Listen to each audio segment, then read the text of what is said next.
자, 보수의 투사, 보수의 비타민 조상기 변호사인데요. 이화영의 판결로 모든 게 드러났기 때문에, 그런데 이제 이화영이 1심에서 9년 6개월을 받았으면 예. 자, 이제 이화영이가 이재명과의 헤어질 결심을 하느냐. 네. 다시 말해서 항소심에서 뭔가 그냥 시원하게 더 지난번에 불었다가 다시 뒤집었다가 번복한 사법 테러를 했죠. 이걸 갖다가 내가 이래서 번복해 그랬는데 사실은 이거다 쭉 해서 항소심에서 한 절반 정도 깎을 수 있다, 이런 이제 헤어질 결심을 하지 않겠어요? 어떻게 보세요? 이화영이 입을 열어야 됩니다. 그러니까 예, 이화영이 모든 걸 알고 있어요. 그런데 좀 늦은 감도 있습니다.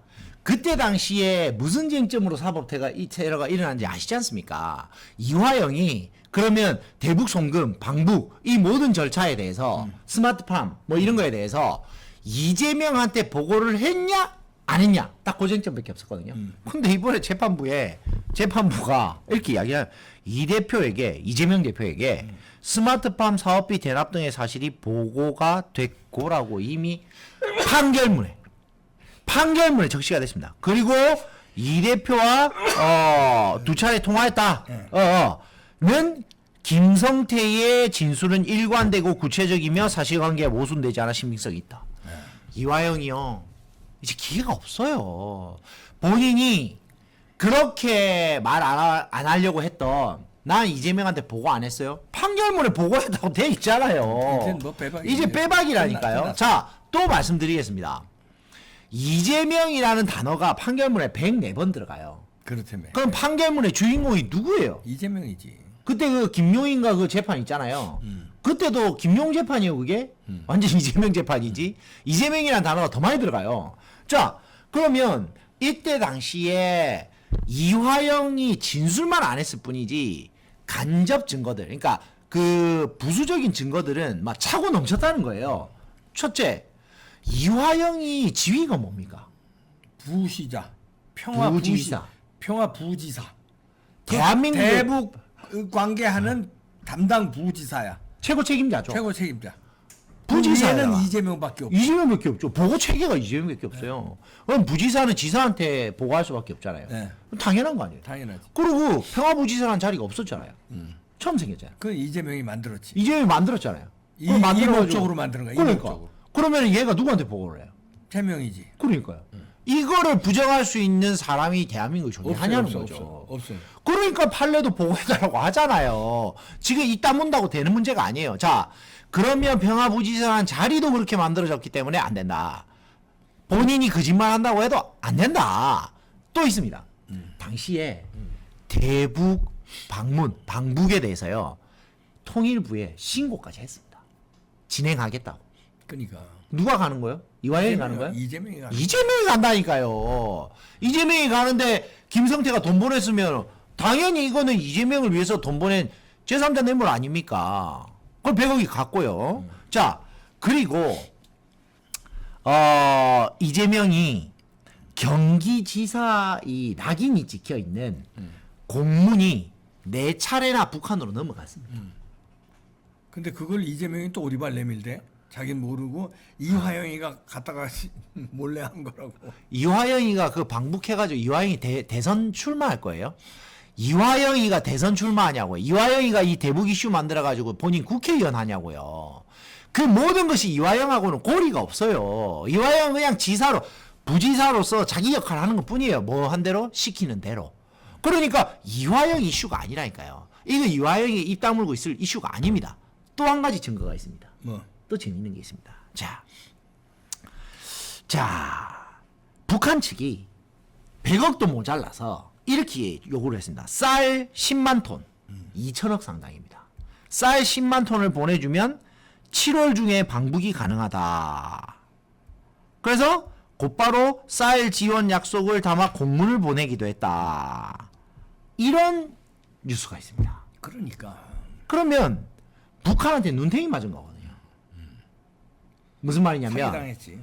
2천억 내놓으라는 거 아니에요. 야, 너 북한에 한번 오게 해줄 테니까 입장료 2천억 내놔. 북한 한번 가는데 2천억 내놔야 됩니까? 그러니까 이게 이재명의 과욕을 북한이 아는 거예요. 제가 마음이 급하네, 몸이 달았네 지금, 엄청나게 지금 지금 대권에 지금 나가야 되는데 지금 자기 이슈 만들려고 지금 엄청 열심히 하네. 좋아, 저걸 이용해가지고 우리가 눈탱이를 치자. 북한이 똑똑하다니까요. 그래서 눈탱이 치려고 2천억 내놓으라는 거 아닙니까? 이 모든 정황들을 한번 보세요. 이게 이화영 이슈냐고요. 이 이재명 이슈죠. 그러니까 이화영은 빨리 입을 열어야 되는데 이 문제가 뭐냐? 그 와이프. 이화영의 와이프. 네. 아, 그 처가 문제예요. 여보 정신 차려! 이렇게 한 거 아니에요. 근데 여보 정신 차려를 왜 이야기했죠? 이재명 방어해라. 역시 정확하십니다. 아, 이재명 방어 안 하면 너도 죽고 나도 죽는다. 이화영이 진술을 안 했던 그 보고했다라는 사실이 있잖아요. 결국 재판부 판결문에 다 담겼고 그때 당시에 보고했다라고 자백이라도 했으면 지금 엄청나게 양형에 반영이 됐을 거예요. 그러면 와이프 입장은 어때요? 남편이 빨리 살아 돌아오는 게 우선 아닙니까? 그러니까 여보 다 자백하세요. 그게 정상인데. 그게 정상적인 처가할 근데 일이죠. 이거는 정상 부부가 아니야. 아니야. 정상 부부. 근데 여기 개딸이니까. 그 아내가 음. 그 운동원 출신이라고 하더라고요. 아이고 저 개딸이야. 아 그래요. 그래가지고 이게 보니까 와이프도 옆에서 여기저기서 개딸이라고 다 분석하더라고. 예. 이게 남편을 위한 변호가 아니라 이재명을 이렇게 숨겨주기 위한, 이재명의 죄책을 감싸주기 위한 그런 변호를 처조차도 이화영한테 요구를 하고 있었다. 이제 그것도 하나의 이슈가 되고요. 그 다음에 이 변호사라는 사람들도 되게 재밌어요. 이 변호사라는 사람들, 자, 이화영이가 판결문이 다 공개되기도 전에 지금 항소부터 했거든요. 근데 항소를 당연히 하겠죠. 미결구금 일수를 이제 길게 가져가야 되니까. 왜냐면 미결구금은 징역을 안 하니까. 그래서 빨리 재판이 끝나면 징역 가야 되니까 그걸 안 한단 말이에요. 그래서 항소심도 하게 되는데 항소심 하기 전에 이화영의 그 불순한 태도 보셨죠?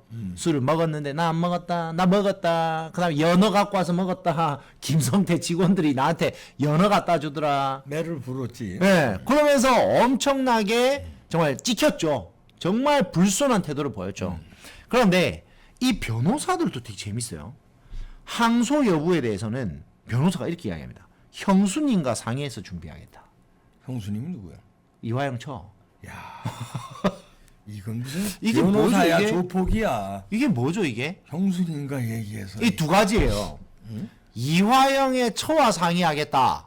피고인의 처와 상의하겠다. 이게 변호사의 원래 워딩이 돼야 돼요. 전문가로서는. 그러니까. 그런데 그 워딩도 이상하잖아요. 형수님과. 피고인과 상의를 해야지 왜 피고인 처와 상의를 하냐고요. 피고인이 없냐고요. 그것도 이상하고 하여튼. 야, 아니 맨날 접견 가는데 접견 가서 이야기하면 되지. 근데 피고인과는 상의 안 하고 피고인의 처와 상의를 하겠다. 피고인의 처가 또 그때 박찬대랑 통화했잖아요. 그러니까 그 사법 테러 일어나기 직전에 통화했잖아요. 박찬대는 거짓말하다 들키고. 그 공로로 원내대표 되는 거. 그렇죠. 지금 원내대표 됐고요. 그래서 이게 뭐냐. 그다음에 두 번째 왜 이화영의 저를 형수라고 부르냐. 친동생이냐. 아니라는 거죠. 그래서 이 변호사조차도 뭔가 이화영의 변호사라는 느낌보다는 이화영의 처 앤드 이재명의 오더를 받아서 진행하는 그런 변호사가 아닌가 하는 의혹 제기를 충분히 받을 수 있는 상황이다. 지금 그 말을 하고 싶은 겁니다. 어떻습니까? 그러니까. 저의 추측이 어떻습니까? 예, 뭐 추측이 아니라 뭐 정확한 분석이에요. 정확한 분석이죠. 정확한 분석인데, 자, 그러면 이화영은 이제 항소심에서 자기가 살기 위해서 9년 6개월이 아니라 한 4, 5년으로 줄이기 위해서 그렇죠. 뭐 최선 다해야겠지. 당연하죠. 그게 심리 근데 아니야? 근데 문제는 뭐냐면요. 김성태나 유동규처럼 진실을 말할 때가 된 거예요, 이제. 그렇지 않습니까? 이제 진실을 이야기할 때가 됐어요. 본인이 구체적으로 이야기를 안 해도 이재명은 감옥 갑니다.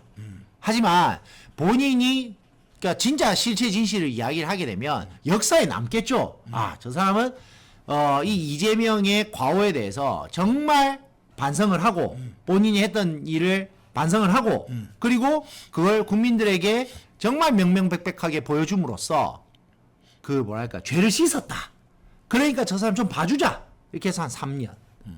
어떻습니까? 그렇지. 그러면 이제 곧 나오겠죠. 그렇지. 오래 있었으니까. 네, 그러니까. 그러면 본인도 좋고 그리고 저는 그렇습니다. 정진상도 입을 열어야 돼요. 정진상은 안 열 것 같아요. 그건 공동체니까. 공동체. 이재명하고 공동운명체니까. 왜냐하면 입 열어봐야 거긴 무기야. 네, 그렇죠. 입 열어봐야. 네, 그렇죠. 그러니까 무기징역. 입 열어봐야 무기징역 아니면 무기징역이야. 40년인데 이화영은 다르지. 입 열으면은 뭐 지금 4, 5년 감경시켜줄 가능성이 높죠. 엄청나게 그러면 한 1, 2년 있으면 나올 수도 있어요. 근데 이화영이 지금 뭘 또 그 기대하고 있는 줄 아세요? 뭘? 이재명이가 대통령 되면 특사 받을 거라고 지금 생각하고 근데 대통령이 안 되니까. 그렇죠. 걱정하지 마. 대통령 안 돼요. 안 돼. 그저 위중교사 그것만 해도 이미 올해 안에 진짜 한평생 시경 이화영이 나와요. 만약에 이재명 대통령 되는 거 꿈꾸고선 이렇게 계속 오리발 내밀다가는 항소심에서 더 때려 맞아요. 당연하죠. 그러고서는 평생 못 나올 수도 있어. 한 20년 썩어볼래? 그러니까요. 20년. 지금 제가 이화영한테 하고 싶은 말은 그거죠. 이화영, 지금이 마지막 기회다. 마지막 기회다. 지금이 골든 타임이다. 지금을 놓치면 끝난다. 그리고 그때 그 기억나죠? 그 중국에서 그 술자리에서 그 김성태하고 그 송명철하고 이화영이 쫙 앉아가지고 그 양주를 까고 있었던 그 장면. 거기에 보면 막 술도 막 맥주가 뭐 하얼빈인가요? 그 막 양주 맥주 다 까면서 그렇게 앉아 있는 사진이 다 드러났는데 법정에서 뭘 했습니까? 난 모른다. 나 야기도 안 했다. 앉아 있었는데 그 사람 누군지 모른다. 이러고 앉아 있. 이런 진술을 했지 않습니까? 마지막 골든 타임. 이제야 국민들에게 속고 대제를 할 수 있는 그런 정말 치사한 이런 진술들을 다 이제 철회를 하고 정말 진실로서 국민들에게 사죄할 수 있는 마지막 기회다. 마지막 기회. 예. 그러면은 한 지금까지 또 산 것도 있기 때문에 금방 나옵니다. 1년만 금방 살면 나와요. 나올 것 같아. 금방 나와요. 근데 여기서 이재명 대통령 꿈을 가지고 이렇게 하면 평생 못 나온다. 못 나온다. 100살 가까이 가서는 나올 수도 있을지 모르겠다. 맞습니다. 열심히 잘 사세요. 예. 감옥 안에서 어떻게 할 겁니까? 보수의 비타민 조상규 변호사였습니다.